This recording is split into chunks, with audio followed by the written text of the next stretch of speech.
Hey guys. Okay, got the dressing made. Now we're going to finish up with the giblet gravy.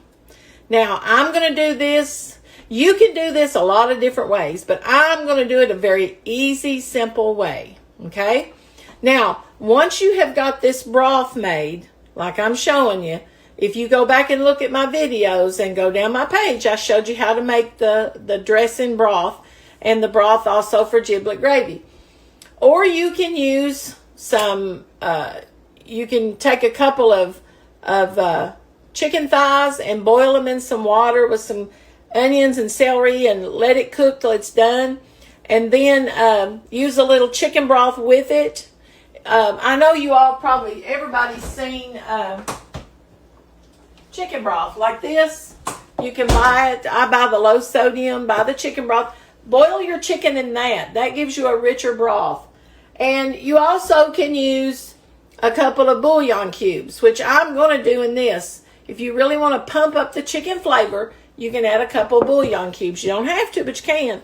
And I'm going to put mine in here right now. I'm going to turn mine on over here. I've got the stuff right here. And I'm going to go ahead and put those two in. Now, I haven't put any salt in this because you all know me by now. Things are salty. Salt near the end, after you have tasted of it. Don't just salt, without tasting your food, because I have had foods in restaurants and stuff before that is so salty that I can't even eat it. It's ruined. I've just wasted my money on it. So don't over salt. People can always add salt to it, but you can't take it out. So now I've got my 2 bouillon cubes in this. And I may add a little more chicken stock to it. Let me put this back in the fridge now.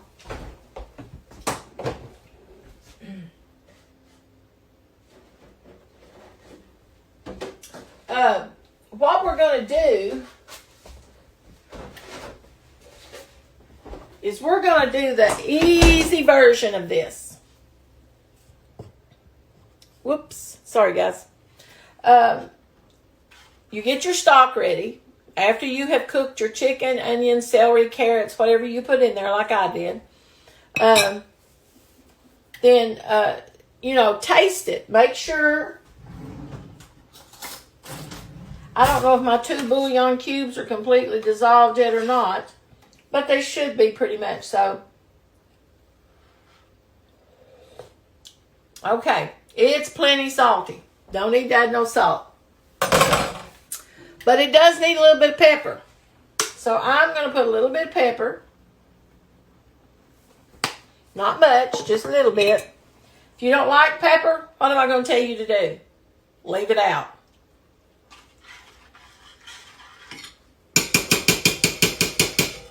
Now, let me get just a little bit of water. Because that's a little saltier than I like it, so I'm going to dilute it down a little bit. It'll just make more gravy. Won't hurt anything. Okay, now, while that's heating back up, you're going to get a half a cup of milk. Half a cup of whole milk, or 2% at least. Let me get it around here. Okay. Okay. Put this back in the fridge. And you're going to put 3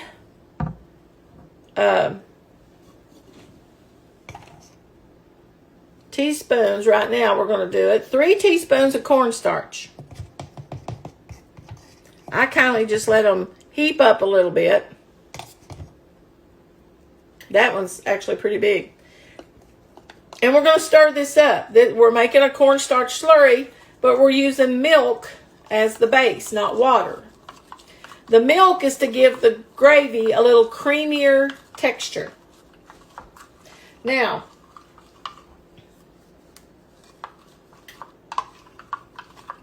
your gravy, you don't want it real thick, and you don't want it watery. So what we're going to do is we're going to pour this cornstarch slurry in there in just a minute when it gets up boiling enough. And we're going to pour it a little bit at a time. You know, we're not going to just dump it all in there at one time. I'm actually going to put just a little bit more cornstarch in mine, because I've done this enough that I know you better have a little extra in there. And if you want to put about, this is what I do. I put about a tablespoon or, you know, of butter. Butter gives gravies and sauces and things like that a much better taste. It really smooths out and makes them taste good. And you can put butter in a lot of things, and it just really enhances the flavor. So I'm going to put about a tablespoon of butter in there. We're going to let it melt good. Let me get you cranked around there. Put my... Sorry, guys. I'm going to get my cornstarch out of the way before I knock it over. And I'm going to try to scoot y'all up just a little bit.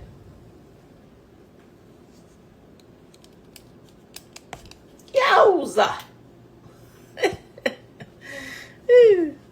Now,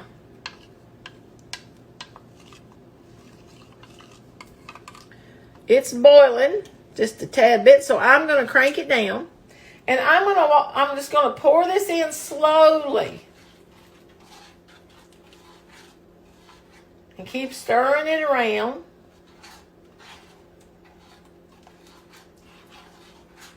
When it gets as thick as I want it, then I'm going to quit. Okay?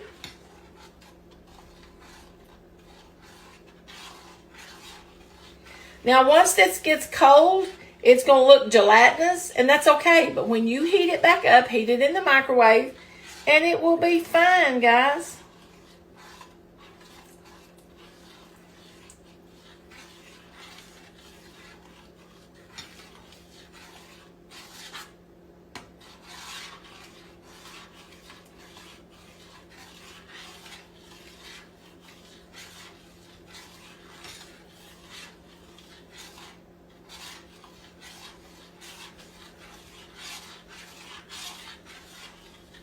It's getting thick.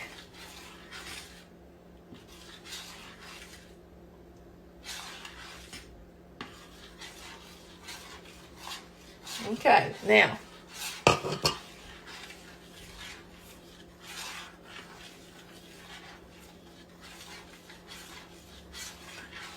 We're going to let it simmer just a minute to, I always say cooked cornstarch.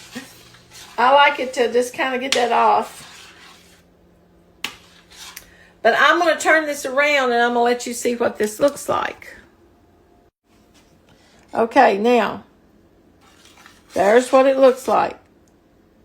You've got good giblet gravy. It's got meat in it, carrots, celery, onions. And this is really good. Just pour it over your dressing and over your turkey. And you got good giblet gravy. And it's not that hard to make. It's just doing some things in ahead of time. Making your broth ahead of time. Having it ready. You know, I put mine in the freezer the other day, and then when I knew I was going to do this today, I got it out yesterday and put it in the refrigerator. It wasn't completely thawed today, but it was thawed enough I could get it out of the jar, and I just put it in a kettle and warmed it back up. And it won't hurt a thing. And now I've got my gravy made, so now I can turn this off. If you want to store this, make it ahead of time and store it in the refrigerator. You could actually freeze this and then thaw it out the day before. Put it in something, you know, that you can thaw it out in. But it's already, so you need about at least 3 cups of chicken broth and a half a cup of milk and 3 teaspoons, heaping teaspoons of cornstarch. And pour it in a little bit of time until it gets as thick as you want it. And you've got a really good giblet gravy. So, if you haven't looked at my broth video, find the broth video and look at it. I'll show you exactly how to make the broth. And you're going to like this, guys. People are going to be impressed with your food. So I will talk to you guys later. Bye.